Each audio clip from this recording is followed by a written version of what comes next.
রবিবার দেখুন, জানুন সত্য রামায়ণ, যা এখনো কোনো সংবাদ মাধ্যমে প্রচারিত হয়নি। একসময় এই সত্য রামায়ণ আদালতের নির্দেশে নিষিদ্ধ ঘোষিত হয়েছিল, পরে সে নির্দেশ উঠে যায়। কেন? তবে কি আদালত এই সত্য রামায়ণকে মান্যতা দিয়েছিল? দশরথের কি আরও 350 জন স্ত্রী ছিল? ঋষ্যশৃঙ্গ মুনি কি রাম, লক্ষ্মণ, ভরত, শত্রুঘ্নের পিতা? দেবী সরস্বতী কি কৈকেয়ীর দাসী মন্থরা? নারদের অভিশাপেই কি বিষ্ণুর মর্তে রাম হয়ে জন্মগ্রহণ? সীতা কি সম্মতি দিয়ে রাবণের সঙ্গে লঙ্কায় যান? রাম কি লক্ষ্মণকে হত্যা করতে চেয়েছিলেন? এমন অনেক অজানা তথ্য জানতে দেখুন সত্য রামায়ণ দিগদর্শন চ্যানেলে। প্রতি রবিবার রাত 10টায় প্রকাশিত হবে। লগ ইন করুন, সাবস্ক্রাইব, বেল আইকন ছুঁয়ে গ্রাহক হন। Information provided by the speaker, presenter on the IDSC platform is for general information purposes only. All information is provided in good faith. However, we make no representation or warranty of any kind, express or implied, regarding the accuracy, adequacy, validity, reliability, availability, or completeness of this information. নমস্কার, সুজিত চট্টোপাধ্যায় দিগদর্শন থেকে বলছি। আপনারা একটা জিনিস লক্ষ্য করেছেন যে আর্য সংস্কৃতির প্রতীক হচ্ছেন রামচন্দ্র এবং অনার্য সংস্কৃতির প্রতীক হনুমান। সুতরাং হনুমানকে হতে হবে শিষ্য, প্রভু রামচন্দ্র অর্থাৎ আর্য প্রভু, অনার্য হচ্ছেন তার দাস, পায়ের কাছে হনুমান বসে আছেন। আবার যদি আধুনিক যুগে চলে আসেন, সেখানেও দেখবেন গদাধরকে বলা হয়েছে তিনি হচ্ছেন বিষ্ণুর অবতার, আর শিবের অবতার হচ্ছেন বিবেকানন্দ, অর্থাৎ গুরু বিষ্ণু এবং তার যে ভক্ত দাস তিনি হচ্ছেন শিব, তিনি হচ্ছেন বিবেকানন্দ। তো যাই হোক, রামায়ণ পর্বে চলে আসি। আপনারা জানেন যে আমরা দীর্ঘ 25টি পর্ব পরিবেশন করেছি আপনাদের কাছে সত্য রামায়ণ।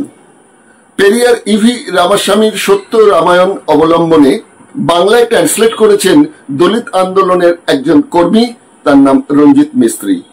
তিনি একটি বই লিখেছেন, সে বইটির নাম সত্যের উন্মোচন, সত্য রামায়ণ। এই বইটি থেকে আমরা প্রতিটি পর্বে ভাগ করে করে করে এই আসল কি রামায়ণ অর্থাৎ বাল্মীকি যে রামায়ণ লিখেছেন তার যে ভিত্তি এবং পরবর্তীকালে তার অনুদিত হয়েছে 300টি রামায়ণ বিভিন্ন দেশে বিভিন্ন রকম ভাবে, কোথাও রাম সীতা স্বামী স্ত্রী, কোথাও রাম সীতা ভাই বোন, কোথাও সীতা জন্মগ্রহণ করেছেন জনকপুরে যার জন্য তার নাম জানকী, আবার কোথাও বলা হয়েছে তার জন্ম অন্যত্র। রাম পূজিত হচ্ছেন ভারতবর্ষের সর্বত্র, রাবণও পূজিত হচ্ছেন ভারতবর্ষের অনেক রাজ্যে রাবণের মন্দির আছে। তেমনি মধ্যপ্রদেশে একটি মন্দির আছে, সেই মন্দিরে পূজিতা হন সতী সুলোচনা। সুলোচনাকে ইন্দ্রজিতের স্ত্রী, ইন্দ্রজিৎ মেঘনাদ রাবণের পুত্র। সেখানে মেঘনাদ এবং সুলোচনা দুজনের মূর্তি বসিয়ে সেখানকার জনজাতির মানুষ কিন্তু পুজো অর্চনা করেন এবং প্রতীকী হিসেবে তারা কিন্তু একটি কুমড়ো বলি দেন। কুমড়ো কি না, কুমড়ো হচ্ছে এমন একটি ফল যে ফলটি মানুষের প্রয়োজনে এবং পশু পাখিদের প্রয়োজনেও কিন্তু খুব নাকি তার একটা আয়ুর্বেদিক গুণ আছে। সেজন্যই বলা হয় যে কুমড়োকে বলি দিয়ে তাদের মনস্কামনা পূর্ণ করেন এই ইন্দ্রজিৎ এবং সুলোচনা দেবীর পুজো করে। আমরা এই বিষয়ে এই 26তম পর্বে রামায়ণের এই রাবণ এবং ইন্দ্রজিৎ এবং সুলোচনা এই প্রসঙ্গে আলোচনা করব।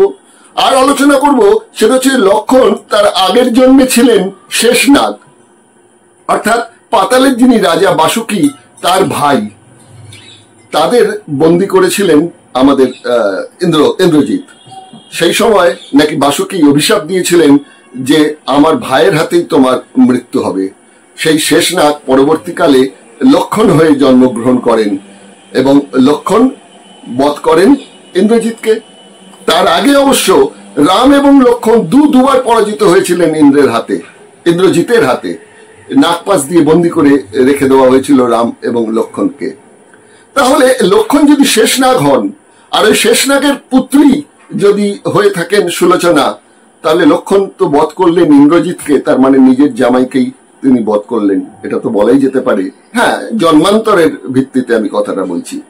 যাই হোক, আর কথা বাড়াবো না, চলুন এই সম্বন্ধে একটা ছোট্ট প্রতিবেদন দেখি, তারপর সরাসরি আমরা চলে যাব সেই রঞ্জিত মিস্ত্রির সঙ্গে একটি সাক্ষাৎকারে। বিষয় রাবণ, ইন্দ্রজিৎ ও সুলোচনা। আগে প্রতিবেদনটা দেখুন, চলুন। 24,000 শ্লোকের মূল রামায়ণ যখন লক্ষাধিক শ্লোকে পরিবর্তিত হয়, তখন বুঝতে আর বাকি থাকে না কতটা অংশ এখানে প্রক্ষিপ্ত হয়েছে। রামায়ণের মূল রচনাকার ঋষি বাল্মীকি। কে বাল্মীকি? যিনি দস্যু রত্নাকর। জঙ্গলের রাস্তায় পথিককে হত্যা করে তার ধনসম্পদকে কেড়ে নেওয়া নাকি ছিল তার জীবিকা।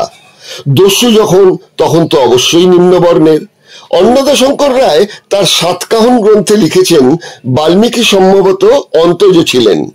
এখন পর্যন্ত কোনো ব্রাহ্মণকে তো বাল্মীকি বংশীয় বলে দাবি করতে শোনা যায়নি। পৃষ্ঠা নাম্বার 74। অন্নদাশঙ্কর রায় তার বাংলার রেনেসাঁস গ্রন্থের 105 নম্বর পৃষ্ঠায় লিখেছেন, যাকে আমরা হিন্দু ঐতিহ্য বলি তার ঝোঁকটা যুক্তির দিকে নয়, বিশ্বাসের দিকে। তাই পুরাণের ইতিহাসে কোনো প্রভেদ নেই। ডক্টর অতুল সুর সিন্ধু সভ্যতার স্বরূপ ও অবদান গ্রন্থের 43 পৃষ্ঠায় লিখেছেন, আর্যদের মধ্যে লেখন প্রণালী প্রচলিত ছিল এবং ব্রাহ্মী লিপি তাদের দ্বারাই উদ্ভাবিত হয়েছিল এমন কোনো প্রমাণ নেই, বরং বেদাদি শাস্ত্রসমূহ অনার্য যোনিসম্ভূত ব্যাসদেব কর্তৃক সংকলন ও অনার্য দেবতা গণেশ কর্তৃক মহাভারতের শ্রুতি লিখন। এই ট্র্যাডিশন প্রমাণ করে এই লিখন পদ্ধতি আর্যরা অনার্যদের কাছ থেকেই নিয়েছিল। সেই সূত্রে বাল্মীকিও অনার্য দস্যু। তাকে দিয়েই ব্রাহ্মণ্য সমাজের দূত ও প্রচারক স্বয়ং দেবর্ষি নারদ রামায়ণ রচনা করান। আবার এও বলা হয়েছে প্রথম রামায়ণ রচয়িতা নাকি হনুমান। সেক্ষেত্রেও হনুমান সেই অনার্য গোষ্ঠীরই একজন। কিন্তু প্রশ্ন এটাই, এই অনার্যদের রচনা রামায়ণ কি করে অনার্য শোষণের হাতিয়ার ও ব্রাহ্মণ্য সংস্কৃতির ধারক হয়ে উঠল? এই পর্বেও আলোচ্য রাবণ, রাবণ পুত্র ইন্দ্রজিৎ। বেদে পুনর্জন্মবাদ স্বীকার করা হয়েছে, তাই রাবণ চরিত্র প্রতিষ্ঠিত করতে লজিক খুঁজতে রাবণের 3 জন্মের উল্লেখ হয়েছে। প্রথম জন্মে বৈকুণ্ঠ ধামে জয় বিজয় নামে 2 জন দেহরক্ষী ছিলেন বিষ্ণুর। এরা সনত কুমার অর্থাৎ ব্রহ্মার মানস পুত্রকে পথ রোধ করেন, কারণ অনন্তশয্যায় স্ত্রীর সঙ্গে প্রেমালাপে বিষ্ণু ব্যস্ত থাকায় দ্বাররক্ষীদের নির্দেশ দিয়েছিলেন কাউকে প্রবেশ করতে দিতে না। জয় বিজয় সেই নির্দেশ পালন করছিলেন, কিন্তু সনত কুমারের পথ রোধ করায় তিনি ক্রুদ্ধ হয়ে শাপ দেন যে যে প্রভুর নির্দেশ পালন করছো সেই প্রভুর হাতেই তোমাদের মৃত্যু হবে পরজন্মে। বিষ্ণুর হাতেই প্রথম জন্মে মৃত্যু হলো হিরণ্যকশিপু ও হিরণ্যকের। হিরণ্যক মারা গেলেন বরাহ অবতারে বিষ্ণুর হাতে। দ্বিতীয় জন্মে রাবণ হয়ে জন্মালেন সেই দ্বাররক্ষী জয় এবং কুম্ভকর্ণ বিজয়। দুজনই মৃত্যু হলো সেই বিষ্ণুর অবতার রামের হাতে। আর তৃতীয় জন্মে মহাভারতে কৃষ্ণের হাতে শিশুপাল ও দন্তবক্র, এই 2 জন অর্থাৎ রাবণী শিশুপাল এবং কুম্ভকর্ণই দত্তবক্র ছিলেন। এদেরও মৃত্যু হলো সেই প্রভুর হাতে। বিনা দোষে এই শাস্তি। রাবণ পুত্র ইন্দ্রজিৎ স্বয়ং দেবরাজ ইন্দ্র, ব্রহ্মা এবং পাতালরাজ বাসুকীকে পরাজিত করেছিলেন এই রাবণ পুত্র। ইন্দ্রজিতের নাগপাশ অস্ত্রে বন্দীও হয়েছিলেন রাম ও লক্ষণ। পরাজিত হয়েছিলেন দুবার, তবু লক্ষণের হাতে মৃত্যু ইন্দ্রজিতের। ইন্দ্রজিৎ পত্নী সুলোচনা স্বামীর সঙ্গে চিতায় প্রাণ বিসর্জন দেন, অথচ বাল্মীকি রাবণ জায়া মন্দোদরীকে বিয়ে দিয়ে দেন বিভীষণের সঙ্গে। লক্ষণ পরোক্ষে নিজ কন্যা সুলোচনাকে বিধবা করেন, কেননা এই লক্ষণই তো আগের জন্মে ছিলেন শেষনাগ, আর এই শেষনাগের কন্যাই সুলোচনা। এই পর্বে এই বিষয়ে চুলচেরা বিশ্লেষণ করবেন সত্য রামায়ণ এক সত্যের উন্মোচন গ্রন্থের লেখক রঞ্জিত মিস্ত্রি। হ্যালো, হ্যাঁ বলুন। নমস্কার রঞ্জিত বাবু, আমি দিগদর্শন থেকে সুজিত বলছি। আবার আজকে আপনাদের সামনে হাজির হলাম সত্য রামায়ণ পর্বের 26তম পর্ব নিয়ে। হ্যাঁ, খুবই খুবই আনন্দের ব্যাপার, খুশির ব্যাপার। আমরা গত 19তম পর্ব থেকে যে আলোচনাটা চালাচ্ছি সেটা বলা যেতে পারে সমস্ত পর্বের মধ্যে এটাই একটি বৃহৎ পর্ব তৈরি হয়ে যাচ্ছে পরপর। 19 থেকে 26, সেটা হচ্ছে আমরা রাবণ, লঙ্কা, তার রাজধানী এবং রাবণের যে পরিবার, এই বিষয়গুলো নিয়েই আমরা আলোচনা চালাচ্ছি। গত পর্বে আমরা যেটা আলোচনা করেছিলাম যে শেষনাগ তিনি ছিলেন বিষ্ণু ভক্ত, তিনি তার মৃত্যুর পর লক্ষণ হয়ে জন্ম নেন। এদিকে আবার দেখতে পাচ্ছি সেটা হচ্ছে যে শেষনাগের কন্যা হচ্ছেন সুলোচনা। সেই সুলোচনার সঙ্গে প্রেম ছিল মেঘনাথের। মেঘনাথ যখন জানতে পারলেন যে সুলোচনার সঙ্গে তার বিয়ে দিতে শেষনাগ রাজি নন, তখন তিনি আপত্তি জানানোতে সেইটাই শেষনাগের ওপর মেঘনাথের একটা রাগ ছিল।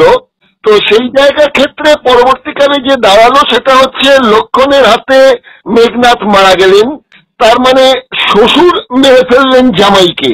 তো আমরা এখান থেকে জানতে পাচ্ছি এই বিষয়টা বুঝতে পেরেছিলেন মেঘনাথের স্ত্রী সুলোচনা। তিনি নাকি স্বামীকে বলেছিলেন যে আমার পিতা শেষনাগ, তিনি এই নতুন জন্মে এসছেন লক্ষণ হয়ে। কিন্তু অঙ্কের হিসেবে যদি আসি তাহলে আমরা দেখতে পাচ্ছি যে শেষনাগের কন্যা সুলোচনা, সে বড় হয়েছে, তার সঙ্গে বিয়ে হয়েছে মেঘনাথের, সেই সময় মারা গেছেন শেষনাগ, তারপর শেষনাগ আবার নতুন করে জন্ম নিচ্ছেন। এখানেও আমরা দেখতে পাচ্ছি যে লক্ষণ যে শেষনাগ যে লক্ষণ হয়ে জন্ম নিলেন, তিনিও তখন এতটাই বড় হয়ে গেছেন যে তিনি যুদ্ধে যাচ্ছেন এবং যুদ্ধে মারছেন। তাহলে এক্ষেত্রে লক্ষণের বয়স তার যে আগের জন্মের কন্যা তার থেকে কম হওয়া উচিত যদি অঙ্কের হিসেবে আসি। তাহলে সেক্ষেত্রে উনি যখন মেরে ফেলছেন জামাইকে, যেটা মনে আছে সুলোচনার যে আগের জন্মে তিনি হচ্ছেন, লক্ষণই হচ্ছেন তার পিতা, তো লক্ষণকে আবার বলা হচ্ছে শেষনাগ। তাহলে কি লক্ষণ কি তার আগের জন্মের কথা লক্ষণের মনে ছিল না যে আমি আমার ভাইকে বাঁচাবার জন্য যাকে হত্যা করতে যাচ্ছি সে আমার নিজেরই কন্যার জামাই? আপনার কথা থেকেই, আপনার ভাষ্য থেকেই আপনি নিজেই প্রমাণ করে দিলেন যে ব্যাপারটা কি। আর এর ব্যাখ্যা রাখে না, এর ব্যাখ্যা আপনি নিজেই করে দিয়েছেন। এই যে খিচুড়ি বানানো একটা মানে সাহিত্যের মধ্যে খিচুড়ির যে বর্ণনা, সেটার থেকে বোঝা যায় যে তখনকার সময়কার যে অবস্থা, সে অবস্থাটাকে এখানে বর্ণনা করা হয়েছে, একদম অবস্থার চিত্রণ করা হয়েছে। সে সাহিত্যের মধ্যে যেভাবেই প্রবেশ করুন না কেন হয়েছে, একজনকে আরেকজনের সঙ্গে যুক্ত করতে গিয়ে এই যে পরজন্ম পুনর্জন্ম যে এই বাদ, এই বাদটাকে এখানে বারবার প্রয়োগ করা হচ্ছে। এবং তাই পরে পুরা ব্যবস্থাটাকে সেইভাবে সাজানো হয়েছে। এখন দেখুন চিত্রপট তাই বলছে। আমরা এই পরজন্ম পুনর্জন্ম এই বিষয়গুলো রামায়ণে তো প্রথমেই পেয়ে যাচ্ছি। সেটা হচ্ছে বলা হচ্ছে যে রাবণ পূর্বজন্মে ছিলেন বৈকুণ্ঠ যিনি অধিকারী, সেই শ্রী বিষ্ণু তার দ্বার রক্ষী, মানে বলা যেতে পারে যে মানে কি বলবো গার্ড, একজন রক্ষী। তাকে তার সাথে কোন ঋষির দেখা করতে এসছেন বিষ্ণুর সঙ্গে। বিষ্ণু তখন লক্ষ্মীর সঙ্গে প্রেমালাপে ব্যস্ত। তিনি বলেছেন এই সময় কাউকে ঢুকতে দিও না, দাঁড়িদের নির্দেশ দিয়েছিলেন। দাঁড়িয়া প্রভুর কথা শুনে কাউকেই ঢুকতে দিতে চাননি।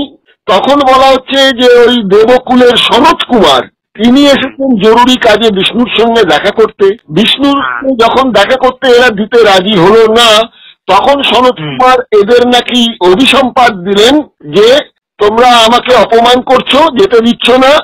তোমরা পরজন্মে যে প্রভুর হয়ে তোমরা এত মানে প্রভু ভক্তি দেখাচ্ছ, সেই প্রভুই তোমাদের দুজনকে মার্ডার করবে।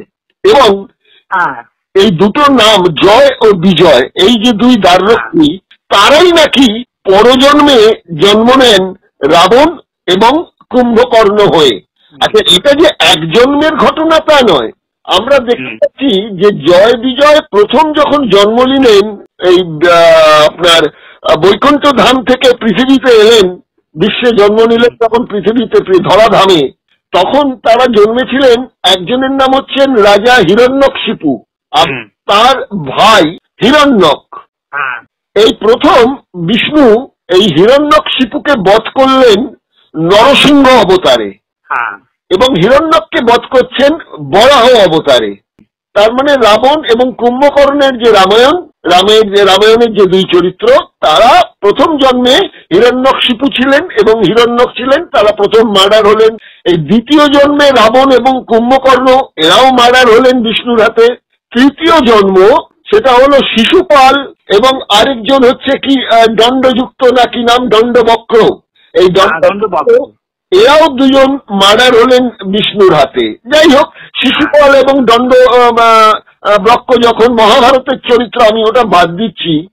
আমি ক্ষেত্রে খালি এটাই বলতে চাইছি যে যদি এই আগের জন্মের রিলেশনশিপটাকে আমরা ধরি, তাহলে আমরা দেখতে পাচ্ছি যে হিরণ্যকশিপুর বংশেরই রাজা হচ্ছেন রাজা বলি, আবার রাজা বলি হচ্ছেন প্রহ্লাদের পৌত্র নাতি। আবার এই রাজা বলিরই 5 পুত্র, অঙ্গ বঙ্গ কলিঙ্গ পুণ্ড শূন্য। তাহলে রাজা বলি হচ্ছেন গিয়ে এই বাংলার অধিপতি ছিলেন, তাই জন্যই তো ইনি বাংলাকে 5 ভাগে ভাগ করতে পেরেছিলেন অঙ্গবঙ্গ কলিঙ্গ পুণ্ড এবং শূন্য নামে। তাহলে বাংলার যেহেতু উনি অধিপতি ছিলেন, তাহলে আমরা বলি রাজার সূত্র ধরে আর একটু যদি পিছিয়ে যাই, তাহলে এই বাংলা প্রহ্লাদের সঙ্গে একটা সংযোগ আছে। আমরা যদি একটু পিছিয়ে যাই, তাহলে ওই দৈত্যরাজ হিরণ্যকশিপুর সঙ্গে বাংলার একটা যুক্তি আছে, রিলেশন আছে। তাহলে তো পরিষ্কার ভাবেই বোঝা যাচ্ছে যে বাংলা হচ্ছে দৈত্যদের রাজ্য, অসুর এবং দৈত্যদের রাজ্য, দেবতাদের রাজ্য নয়। সুতরাং এই দৈত্য রাজ্য এবং এই অসুর রাজ্যের সঙ্গে ওই দেবতাদের যে একটা ঝগড়া, সেটা কি আজকে 2025-এও আমরা দেখতে পাচ্ছি যে হিন্দি সাম্রাজ্যবাদীরা এই বাংলাকে ভালো চোখে আজও দেখেন না? তো আপনি এখন যদি সেটা দেখতে চান, তবে দেখবেন এই যে মাংস ভক্ষণ আর মাছ ভক্ষণ, এই যে ব্যাপারটা রয়েছে আমাদের, সেটা ওরা যারা সূচি, মানে যারা মানে আর্য যারা মাছ মাংস ভক্ষণ না করার পক্ষে কাজ করে, তারা কিন্তু বাংলাকে সেইভাবে চিহ্নিত করে, আজও চিহ্নিত করে। মানে আমি উত্তর ভারতে থেকে দেখেছি, আর মানে ওরা এই যে মাছ মাংস খাওয়া নিয়ে ওরা যে আমাদের যেভাবে তিরস্কার করে, সেটা দেখলে আপনি অবাক লেগে যাবে যে ওরা কিভাবে আমাদের তিরস্কার বলে। बंगाली जो है ये मीट मछली खाता है, ऐसा खाता है जैसा राक्षस खाता है। মানে আমাদের রাক্ষস বলে যে কথাটা বলা হয়, সেটা কিন্তু ওরা মানে এই আর্য জাতিরা এটা কিন্তু প্রথম থেকে এটা করছে। এবং আমরা যে ধীরে ধীরে সমুদ্র কূলবর্তী অঞ্চলে চলে এসেছি এবং আমাদের একটা বড় অংশ যে মুসলমান হতে বাধ্য হয়েছে, এই সমস্যাটাই ইতিহাস। একদমই তাই। আর আজকেও দেখুন আপনি, সেটা হচ্ছে হরিয়ানায় যান, গুরগাঁওতে যান, গ্রামে যান, আপনি মহারাষ্ট্রে যান, আপনি তামিলনাড়ুতে যান, যেখানে যান না কেন, বাঙালিদের উপর একটা আক্রোশ সমস্ত জাতির রয়েছে, সমস্ত জাতির একটা আক্রোশ রয়েছে। কেন রয়েছে সেটা আপনি ভালো জানেন। কারণ যদি ইতিহাস যদি দেখেন, তা আমাদের ইতিহাস ছাড়া এখনো পর্যন্ত ভারতবর্ষের যে ইতিহাস, সেটা আছে আমাদের ইতিহাস ছাড়া আর কারুর ইতিহাস আছে আপনি স্বাধীনতা সংগ্রামের তার আগে 100-150 বছর আগের থেকে, 57 সালের লড়াইয়ের পরের থেকে বাংলাই তো ইতিহাস। বাংলাকেই তো ভাগ করা হয়েছে, বাংলাকে রিপ্রেশন করা হয়েছে, আর আজকে সেই লড়াইটা আজও চলছে। এটা তো সত্যি। আমরা মোগল আমলের পরে পর্যন্ত, আমরা শেষ প্রান্ত পর্যন্ত আমরা দেখছি যে বাংলার অর্থনীতি কত মজবুত ছিল ভারতবর্ষের অন্যান্য রাজ্যের চেয়ে। ছিল তো। আপনি সিরাজউদ্দৌলার ইতিহাস দেখুন না, সিরাজউদ্দৌলা তো মুসলমান ছিল, কিন্তু তার সেকুলার যে মাইন্ডসেট আছে, যেভাবে লড়েছে ব্রিটিশ ব্যবস্থার বিরুদ্ধে, অল্প দিনের রাজত্বের মধ্যে তেমন বয়স ছিল না।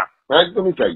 সেই বয়সে যদি ওইভাবে লড়ে থাকে, তবে আপনি চিন্তা করতে পারেন যে আমাদের ইতিহাসটা কত মজবুত, আমাদের মানে সংগ্রামী ইতিহাস, মানে প্রতিবাদী ইতিহাস অনেক অনেক অনেক উচ্চমানের।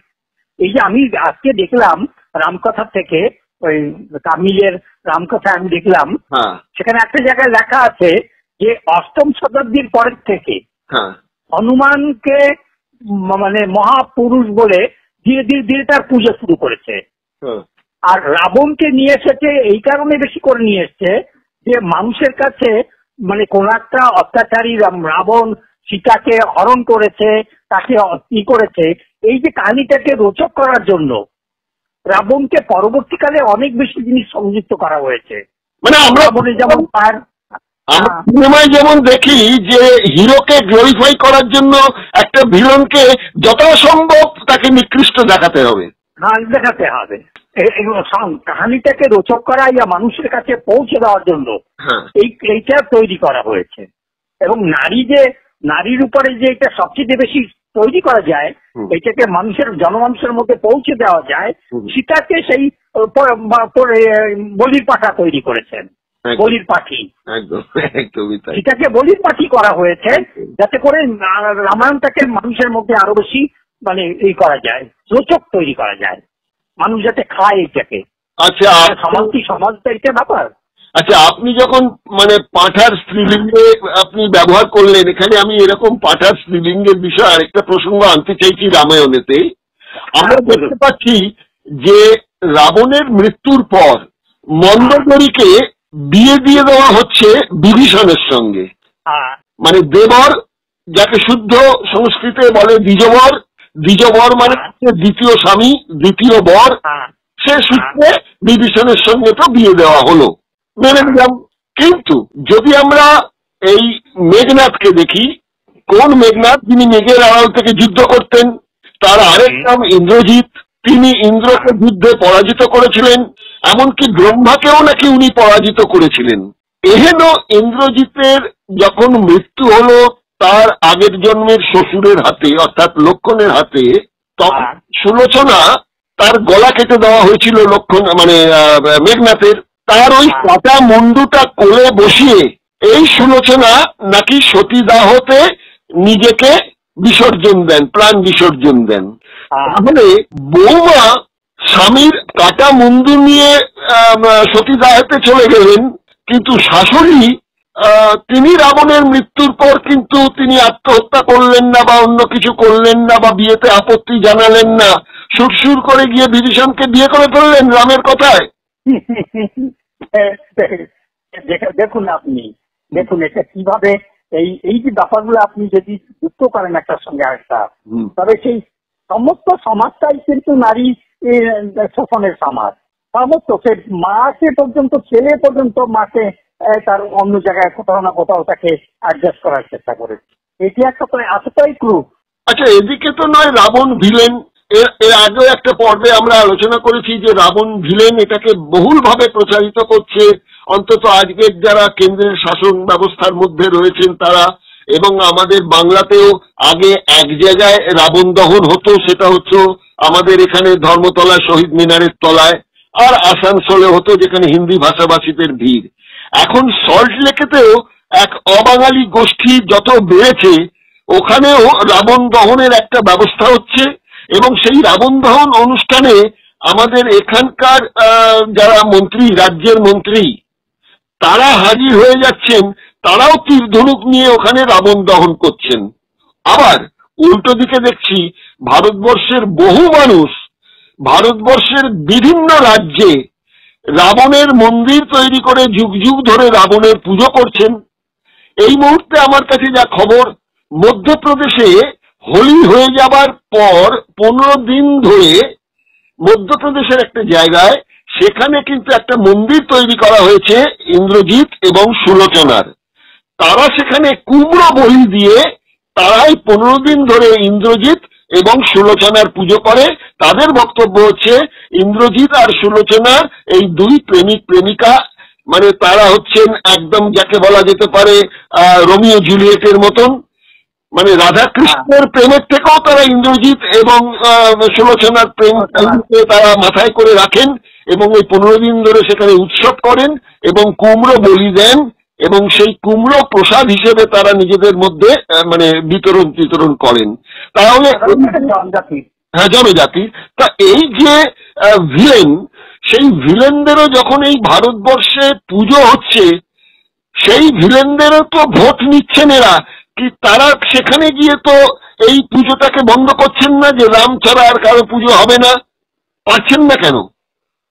দেখুন, আপনি একটা কথা, আজকে কালকে একটা মিডিয়ায় দেখছিলাম, রিপোর্ট দেখছিলাম, যতগুলা বলাৎকারী আছে, যতগুলা নারী অত্যাচারী আছে, তার 90% কিন্তু পার্লামেন্টার ইসে রয়েছে। একদম একদম। যতগুলা আছে তার 80% টু 90% হচ্ছে বলাৎকারী। তারপরে এটা আরো পৃথিবীর বুকে, ভারতবর্ষ তো অবশ্যই, ভারত মহাদেশে তো সবচেয়ে বেশি, সবচেয়ে যে বড় প্রস্টিটিউশনের যে বিজনেস, সেটা ভারত পৃথিবীর বুকে সবচেয়ে বড় বিজনেস এখনো পর্যন্ত হচ্ছে নারী অসচেতন। প্রস্টিটিউশন যে বিজনেসটা চলে সেটা অনেক বড় বিজনেস, তাই নয় কি? এটা বড় ইকোনমি। একদম একদম তাই। তবে এই ব্যাপারটাকে তো আপনি এইভাবে দেখুন না, সামাজিক প্রেক্ষাপটে।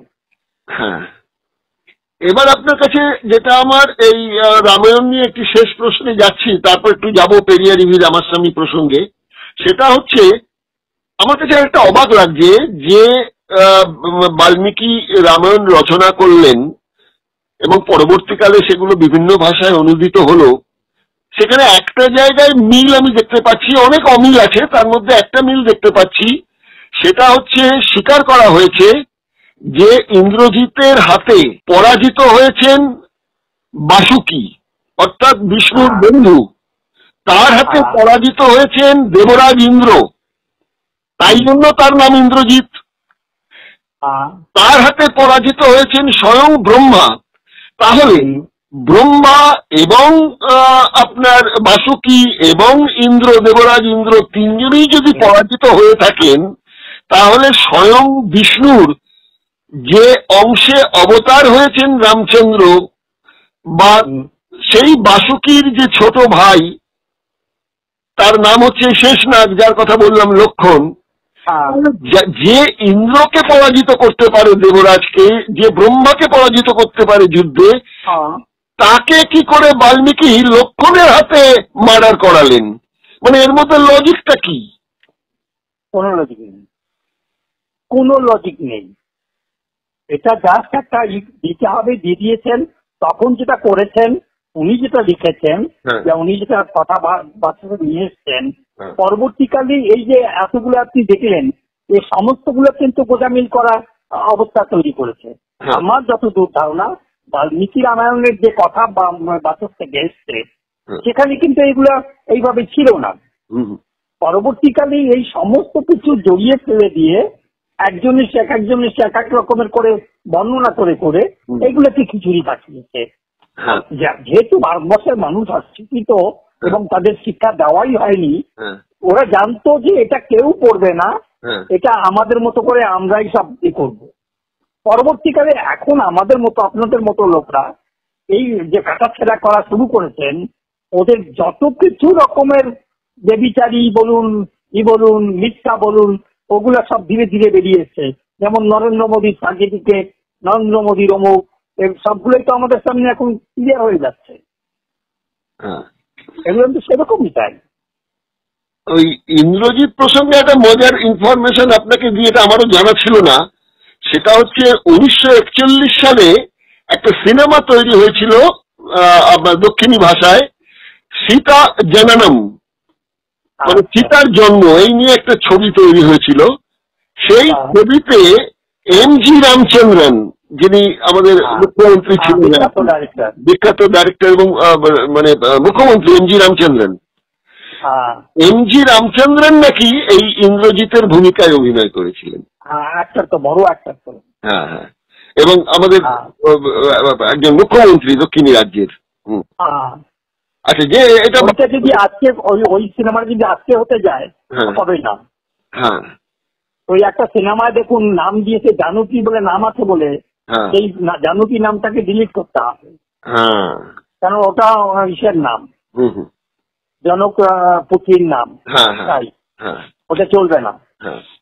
তাই নিয়ে সুপ্রিম কোর্ট পর্যন্ত ইয়ে হচ্ছে, কোর্ট কাছারি হচ্ছে। আচ্ছা, এবার সরাসরি চলে আসছি আমরা পুরাণের যুগ থেকে আধুনিক যুগে। এখানে এসে দেখছি যে ইভি পেরিয়ার রামাস্বামী, তিনি এই প্রথম যেটা ওই 300 রামায়ণ ঘেটে তিনি এই সচ্চি রামায়ণটা লিখলেন, যেটার আপনি একটি বাংলা অনুবাদ করে রামায়ণ এক সত্যের উন্মোচন বইটি আপনি রেখেছেন। বইটি প্রকাশনা হচ্ছে কি আপনার প্রিয়া বুক হাউস বোধহয় ছবিটি মানে বইটি। হ্যাঁ, তো এখানে আপনি আমাকে খালি একটু বলুন, সেটা খুব জানবার আগ্রহ, সেটা হচ্ছে দলিত আন্দোলনে গিয়ে তিনি তো ভারতবর্ষের পুরো ছবিটাই তিনি যখন চক আউট করে ফেললেন যে কত রকম কারণের জন্য এখানে দলিত এবং সো কল্ড বেদের ওই চতুরাশ্রমের নিয়ম নীতি মেনে যে শোষণ চালানো হচ্ছে তার বিরুদ্ধে লড়াই করতে গিয়ে বই লেখার ক্ষেত্রে তিনি অনেক বিষয় ছিল, অনেক মানে ছিল বেদে যে বর্ণাশ্রম সেটার ওপরও তিনি আলোকপাত করে করতে পারলেন। তিনি প্রথমেই এই রামায়ণটা বেছে নিলেন কেন? এটাই আমার শেষ প্রশ্ন আপনাকে। এটা কিন্তু একটা বড় প্রশ্ন, যে আপনি যদি দেখেন যে উত্তর ভারতের সবচেয়ে বড় যে অ্যাটাক হচ্ছে দক্ষিণ ভারতের উপরে, সেটা কিন্তু রামায়ণের উপরে। আপনি যদি মহাভারতকেও দেখেন, মহাভারতকে কিন্তু সেইভাবে দক্ষিণ ভারতকে ডিমিনাইজ করা হয়নি। আপনি তাদের নিজেদের ভাইদের মধ্যে লড়াই, কিন্তু ওখানে জাতের লড়াই। আপনি যদি দেখেন দক্ষিণ ভারতের সঙ্গে উত্তর ভারতের যে রামায়ণের লড়াইটা, সেটা জাতের লড়াই।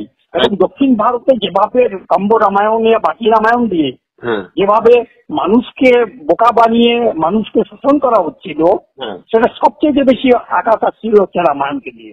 আর যেহেতু রাবণকে দেখানো হয়েছে, রাবণ দক্ষিণ ভারতের একটা ক্যারেক্টার এবং মহান ক্যারেক্টার, সেই ক্যারেক্টার যখন কলুষিত করা হচ্ছে, তার মানে তার সঙ্গে জুড়ে আছে সমস্ত দক্ষিণ ভারতের মানুষগুলা যাদের চেহারা রাবণের মতো। আর এইদিকে আর্যরা বলতে রামের মতো। আর রাম যাদের নিয়ে লড়াই করেছে তারা হয় জঙ্গলি আদিবাসী, আর নতুবা তার নিজের ভাইরা। এবং সাবোটেজ করেছে হচ্ছে ওদের রাবণের ভাইচাইদের দিয়ে। তো এই যে করেছে, এই কথাবার্তা দিয়ে সবচেয়ে বেশি যাদের ক্ষতি হচ্ছিল, সাংস্কৃতিক যাদেরই হচ্ছিল, সেটা হচ্ছে দক্ষিণ ভারত, বিশেষ করে তামিল ভাষার মানুষ। যার ফলে উনি যেটা সবচেয়ে বেশি দেখেছেন সেটা হচ্ছে এইটাকে যদি অ্যাটাক না করে, এইটাকে যদি না করে, তবে কিন্তু তামিল মানুষের মধ্যে আত্মসম্মান ফিরে আসবে না। এবং সেইটা ফেরাতে গিয়া উনি কংগ্রেস ছেড়ে দিলেন, সবকিছু করলেন, এবং লাগাতার লেগে থেকে উনি এই রামায়ণ, তারপর জাতি ব্যবস্থা, এইটা দলিত আর দেশের মধ্যে পার্থক্য, দক্ষিণ ভারতের মানুষকে যেভাবে ছোট করা হচ্ছে তার বিরুদ্ধে, তারপরে বিবাহ ব্যবস্থা সেটাও করেছেন। মানে এই যে মানে এই সাময়িক বিবাহ যেটা তিনি চালু করেছেন, তামিল ভাষার উপরে যে মানুষের আজকের দিনে যে দক্ষিণ ভারতের তামিল ভাষা যে আজকের দিনে একটা জায়গায় পৌঁছেছে, তার পিছনেও ওনার হাত রয়েছে। উনি মানে একটা জিনিস সবচেয়ে বড় সমস্যা কি জানেন, সেটা হচ্ছে আম্বেদকর যেভাবে পরিচিতি পেয়েছে পেরিয়ার সেভাবে পাননি। তার একটাই কারণ, সেটা হচ্ছে ভাষাগত ডিফারেন্স। যদি এই ভাষাটা যদি হিন্দি ভাষা উনি যদি করতে পারতেন, এবং হিন্দি ভাষার যদি থাকতো ওনার কাছে, দখল থাকতো, তবে কিন্তু উনি মানে আম্বেদকরের চাইতে অনেক বড় মহান ব্যক্তি। এটা কিন্তু মানতেই হবে। এটা আপনি বলছেন ঠিক আছে, কিন্তু আমার আরেকটা কথা মনে হচ্ছে, সেটা হচ্ছে যে ভাষাগত যে ব্যবধানের কথা বলছেন, যদি ভাষাগত ব্যবধানটা প্রধান অন্তরায় হয়ে থাকে, তাহলে বলতে হবে যে রামায়ণকে বাংলা অনুবাদ তো কেউ উত্তর ভারতীয় লোক করেননি। বাংলা অনুবাদটা করেছেন কিন্তু বাঙালি একজন, যিনি ওই সংস্কৃত থেকে ট্রান্সলেট করে উনি নিজের বাংলা ভাষায় রচনা করেছেন, ব্রাহ্মণ সন্তান কৃত্তিবাস মুখোপাধ্যায়। তো সেক্ষেত্রে এই যে সত্য রামায়ণটা উনি লিখলেন, সেই সময় কি আমাদের এখানকার কেউ ছিলেন না যে উর্দু থেকে নিয়ে আমরা দেখতে পাচ্ছি গিরিশচন্দ্র সেন কোরআন লিখছেন, তাহলে ওই তামিল ভাষা থেকে নিয়ে আমাদের এখানে কেউ এলেন না কেন? আমার তো মনে হয় যেহেতু এই লেখকরা সবাই বর্ণ হিন্দু এবং উচ্চ বর্ণের লোক, তারা ইচ্ছে করেই বিষয়টাকে দক্ষিণ ভারতের সাথে যাতে এখানকার সংস্কৃতি গিয়ে একটা যৌথ প্ল্যাটফর্ম যাতে না তৈরি হয় দলিতদের, সেইটাকে আটকাবার জন্য রাষ্ট্র এবং এই রাষ্ট্রের চামচা বাহিনী, আমি শব্দটা ব্যবহার করছি, সো কল্ড ইন্টেলেকচুয়ালস যাদের বুদ্ধিজীবীর কথা বলা হচ্ছে, তারাও এই যৌথভাবে এই ষড়যন্ত্রটাই করে গেছে যাতে দক্ষিণ ভারতের সঙ্গে পূর্ব ভারতের রক্তের সম্পর্ক থাকলেও, মানে আমি যা পাচ্ছি নিহারঞ্জন বাবু যে তামিল রক্তের সঙ্গে বাঙালির এখানকার মানে ভূমিপুত্রদের একটা রক্তের সম্পর্ক আছে, তো ভূমিপুত্রের সঙ্গে যখন রক্তের সম্পর্ক তামিলদের সঙ্গে এখানকার বাঙালিদের ছিল, সেখানে এই বর্ণ ভেদ এবং এই বর্ণ বিভাজনের কারণেই এখানকার বাঙালি উচ্চ বর্ণের ইন্টেলেকচুয়ালস বা তখনকার লেখকরা এইগুলোকে ইচ্ছে করেই এই ব্যাপারগুলোকে চেপে রেখেছিলেন। এটাও তো বলতে পারি করেছেন, ইচ্ছা করেই করেছেন, ওই লেভেলে ভাবনা চিন্তা তাদের কাছে আসেনি। এত ইচ্ছা করে করেছেন, আমরা কোনো সময় চাননি যে ব্রাহ্মণদের যে ব্রাহ্মণ তত্ত্বে যে আধিপত্যবাদ, সে আধিপত্যবাদ যাতে করে খর্ব না হয়ে যায়, তাদের অস্তিত্ব যাতে টিকিয়ে থাকে, কেন হয়েছে। আর তাই দেখুন না, এই যে বাকির যে জাতি, নমশূদ্র, মতুয়া জাতি, নবম জাতি, এই জাতি কবে থেকে শিক্ষার এসছে? আমার জন্মের জাস্ট আগের থেকে। আমার জন্মের আগে আমার বাবা 6 ক্লাস 5 ক্লাস, আমার পুরা গ্রামে, পুরা বাংলাদেশের বিশাল বড় সাব ডিভিশনে আমার জামাই বাবু প্রথম বিএ পাস জামাই। পুরা আমাদের গ্রামের মধ্যে কেউ বিএ পাস ছিল না, মানে আমাদের সাব ডিভিশনের মধ্যে কেউ বিএ পাস বলে কেউ ছিল না। আপনি চিন্তা করে দেখুন তো কত বছর আগে, আমার 50-60 বছর স্বাধীনতার পরে। আমার স্বাধীনতার পরেই তো আমার জন্ম হয়েছে, আর তারপরে দেখেছি আমার জামাইবাবু বিএ পাস, একটা বিশাল নাম পুরো এরিয়া। মানে শুক্রটা কবে শিক্ষার সুযোগ পেয়েছে? না, আমি এই কথাটা আপনাকে বললাম এই জন্যই আমার মনে হয়েছে সেটা রবীন্দ্রনাথের দুটো বক্তব্য থেকে। একটা বক্তব্য, রবীন্দ্রনাথ ঠাকুর তার বিশ্বভারতী 1386 থেকে প্রকাশিত ইতিহাস বইয়েতে একটি জায়গায় লিখছেন 34 নম্বর পৃষ্ঠায়, রামচন্দ্র চণ্ডালের মিতা, বানরের দেবতা, বিভীষণের বন্ধু, তিনি শত্রুকে ক্ষয় করিয়াছেন, এ তাহার গৌরব নহে, তিনি শত্রুকে আপন করিয়াছিলেন, তিনি আর্য অনার্যের মধ্যে প্রীতির সেতু বন্ধন করিয়া দিয়াছিলেন। এই কথাটা বলছেন। আবার আরেকটা জায়গায় রবীন্দ্রনাথ লিখছেন যে এই হিন্দু ধর্মের অবতারবাদ একটি উচ্ছৃঙ্খল পরায়ণতা থেকে এই অবতারবাদের সৃষ্টি। তার মানে আমরা যেটা দেখতে পাচ্ছি যে বিবেকানন্দের মধ্যে যেমন দ্বৈত সত্তায় এক এক রকম এক এক কথা বলেছেন, স্বয়ং রবীন্দ্রনাথ তাহলে তো এক এক জায়গায় এক এক রকম ভাবে ব্যাপারটি তার মন্তব্য করেছেন। দেখুন, দার্শনিক জায়গা থেকে যদি দেখেন, তবে স্বামী বিবেকানন্দ প্রথমে যা বলতেন পরে সেগুলো কিন্তু বলেননি, অনেক ভার্জন চেঞ্জ করেছেন, রিয়েলিটির জায়গায় এসছেন। রবীন্দ্রনাথও তাই করেছেন। মার্ক্সকে যদি দেখেন, সে হেগেলকে যখন প্রথমে যেভাবে করেছিল, তার গুরু বানিয়েছিল, পরবর্তীকালে সেই হেগেলের ভাবনা চিন্তার পরিবর্তন হয়েছে।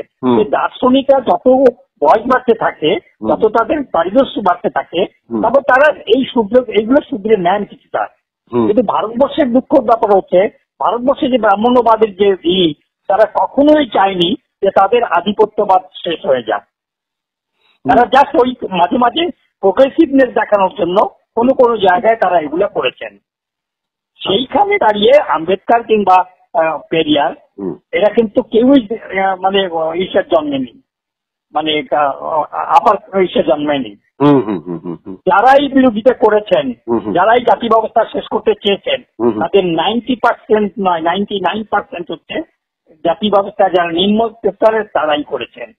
আজও আদিবাসীরা লড়ছে, আজও যারা নিম্নবর্গের হিন্দু তারাই লড়ছে এই জাতি ব্যবস্থার বিরুদ্ধে। সেখানে কিন্তু এখনো পর্যন্ত এই রাহুল গান্ধী এখন ভোট ব্যাংকের জন্য কিছুটা জাতি ব্যবস্থা নিয়ে করছেন, তাও তার উদ্দেশ্য কিন্তু আমার মনে হয় না। উদ্দেশ্য একটাই, তাদের ভোট ব্যাংকটাকে যাতে করে পাওয়া যায়, তাদের ক্ষমতায় যাওয়া যায়। যার জন্য দেখছি আমাদের এখানে সাহিত্য, বিদেশে আমরা দেখছি যে সাহিত্যই হয়, এখানে নামকরণ হয়ে যাচ্ছে উচ্চবর্ণের হাতে যদি কিছু লেখা হয় তাহলে সেটা সাহিত্য, আর যদি সেটা নিম্নবর্ণের কারোর হাতে তৈরি হয় তাহলে সেটা দলিত সাহিত্য। হ্যাঁ, দলিত সাহিত্য। এরকম ভাবে নেতা সব দলিত নেতা, এদের কেউ কাউকে কিন্তু ন্যাশনাল লিডার হিসাবে চিহ্নিত করা হয়নি। ঠিক হয়, এটাই দুঃখের বিষয়। চলুন আন্দোলন মহাত্মা বানিয়ে দিল, সবথেকে বেশি ক্ষতি যদি করে থাকে ভারতবর্ষের বুকে গান্ধী করেছে, সে কিন্তু মহাত্মা হয়ে গেল। তাই তো সুভাষ বসু পর্যন্ত সে তার জায়গাটা দিল না, ছিনিয়ে নিল, তার প্রেসিডেন্সি ছিনিয়ে নিল, তা সত্ত্বেও সে মহান। ঠিক আছে দাদা, আজকে তো সময়সীমা শেষ হয়ে গেল, বাড়ানো সম্ভব হবে না। অনেক ধন্যবাদ। আজকে এখানে শেষ করছি, আগামী ২৭তম পর্বে আবার আপনার শরণাপন্ন হব।